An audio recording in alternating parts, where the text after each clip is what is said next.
problem even in terms of CMDB. So, when they're giving us the CMDB, that count is really high. And, when you scan the network, there are many things which are already been decommissioned and removed from the network. I'll show you this. Don't get a heart attack when you see this. This is IO's in-secunda monitoring server.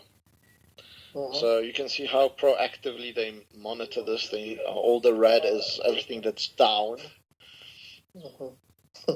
So you've got like 19 switches here, 18 switches here. You don't know if it's actually down or if it's just that someone decommissioned something and it got never updated. So the APs, so what they did was they initially wanted the APs to just run on DHCP and be cost to basically like a consumable.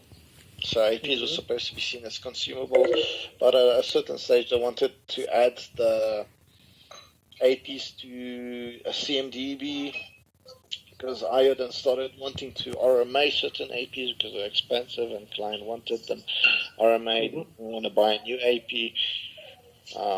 So they started adding static IP addresses on the controller.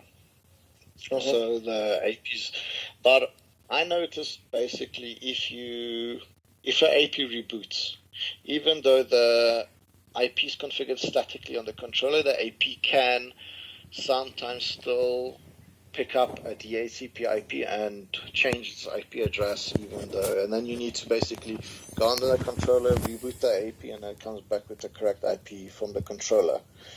But if it was like due to loss of power or something else, the AP sometimes comes back with a DHCP IP address instead of the IP configured from the controller. So I suggested, which landed on deaf ears, is that instead of configuring the IP on the controller, you actually do reservations on the DHCP scopes which exist on the switches. So we control the DHCP on the switches, so it's easy for us to do reservation on the switches for the AP. So,